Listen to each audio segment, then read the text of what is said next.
Breaking news చూస్తున్నాం. కులగణన SC వర్గీకరణ అంశాలపై నేడు శాసనసభ శాసన మండలిలో చర్చించనున్నారు. ఇందుకోసం ఉదయం 11 గంటలకు ఉభయ సభలు ప్రత్యేకంగా భేటీ కానున్నాయి.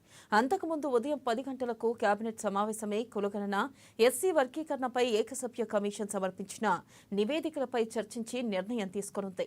ఇక ఇటీవల నిర్వహించిన కులగణన సర్వేలో బీసీ జనాభాను లెక్కించిన ప్రభుత్వం ఆ తరగతులకు 42% రిజర్వేషన్లను ఇవ్వాలని నిర్ణయించింది. మరో కీలకమైన ఎస్సీ వర్గీకరణ అంశాన్ని ప్రాధాన్యతగా తీసుకున్న ప్రభుత్వం దానిపై చర్చించేందుకు సిద్ధమైంది. ఒకవేళ బీసీలకు ప్రభుత్వ పరంగా స్థానిక సంస్థల్లో విద్య ఉద్యోగాల పరంగా రిజర్వేషన్లు అమలు చేస్తే న్యాయపరమైన చిక్కులు వచ్చే అవకాశం ఉంది.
బ్రేకింగ్ న్యూస్ చూస్తున్నాం. కులగణన ఎస్సీ వర్గీకరణ అంశాలపై నేడు శాసనసభ శాసన మండలిలో చర్చించనున్నారు.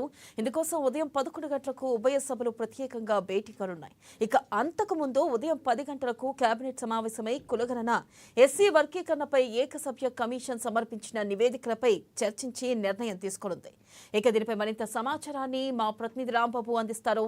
రాంబాబు,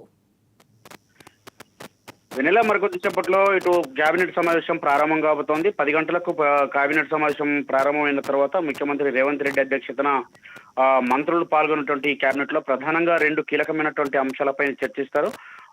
కులగణన సంబంధించినటువంటి అంశం, అదేవిధంగా ఎస్సీ వర్గీకరణ సంబంధించినటువంటి 2 అంశాలపైన చర్చించి కేబినెట్ ఆమోదం పొందిన తర్వాత 11 గంటలకు శాసనసభ సమావేశాలు ప్రారంభమైతే ప్రత్యేక శాసనసభ సమావేశాన్ని ఈ 2 అంశాలపైన చర్చించేందుకు ఏర్పాటు చేయడం జరిగింది. ఈ శాసనసభ సమావేశంలో ప్రధానంగా ఇటు సామాజిక, విద్య, ఆర్థిక కులగణన, సమగ్ర కులగణన ఏదైతే రాష్ట్ర ప్రభుత్వం చేపట్టిందో దేశంలో కూడా ఎక్కడ కూడా చేయలేదు. ఈ యొక్క కులగణన సంబంధించి ముఖ్యంగా బీసీలకు సంబంధించినటువంటి లెక్కలు తేల్చాలని చెప్పేసి రాష్ట్ర ప్రభుత్వం భావించింది. గత ఏడాది క్రితం ఏర్పాటు చేసినటువంటి సబ్ కమిటీ ఈ యొక్క సబ్ కమిటీ అనేక దఫాలుగా చర్చించిన తర్వాత అదేవిధంగా ఈ కులగణనకు సంబంధించినటువంటి ప్లానింగ్ డిపార్ట్మెంట్ నివేదికను కూడా సబ్ కమిటీకి ఇచ్చింది. సబ్ కమిటీ ఈ రోజు కేబినెట్ లో పెట్టి దానిపైన చర్చించనున్నారు. మరోవైపు ఎస్సీ సంబంధించినటువంటి అంశం పైన కూడా ఇటు సబ్ కమిటీ వేసింది రాష్ట్ర ప్రభుత్వం గత సంవత్సరం క్రితం గత సెప్టెంబర్ లో. ఆ తర్వాత సబ్ కమిటీ 1 మెన్ కమిషన్ వేసింది. 1 మెన్ కమిషన్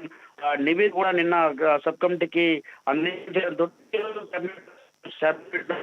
తర్వాత ఈ అంశాన్ని కూడా అసెంబ్లీలో చర్చకు పెట్టి ఈ 2 అంశాలపైన ఈ 2 అంశాలను ఆమోదించుకొని ఈ తర్వాత ఎస్సీ వర్గీకరణ సంబంధించినటువంటి అంశం కానీ ఇటు కులగణనకు సంబంధించినటువంటి దాంట్లో కులాల లెక్కలు తీసి స్థానిక సంస్థల ఎన్నికల్లో రిజర్వేషన్లకు సంబంధించినటువంటి అంశం ముందుకు తీసుకొని రాష్ట్ర ప్రభుత్వం స్థానిక సంస్థలకు వెళ్లాలని చెప్పేసి భావిస్తోంది. అదే విధంగా గత కొన్నేళ్లుగా ఎస్సీలు ఎదురు చూస్తున్నటువంటి వర్గీకరణ అంశం పైన కూడా ఈ రోజు తేలేటువంటి అవకాశం ఉంది. Vennela. Right, thank you Rambabu.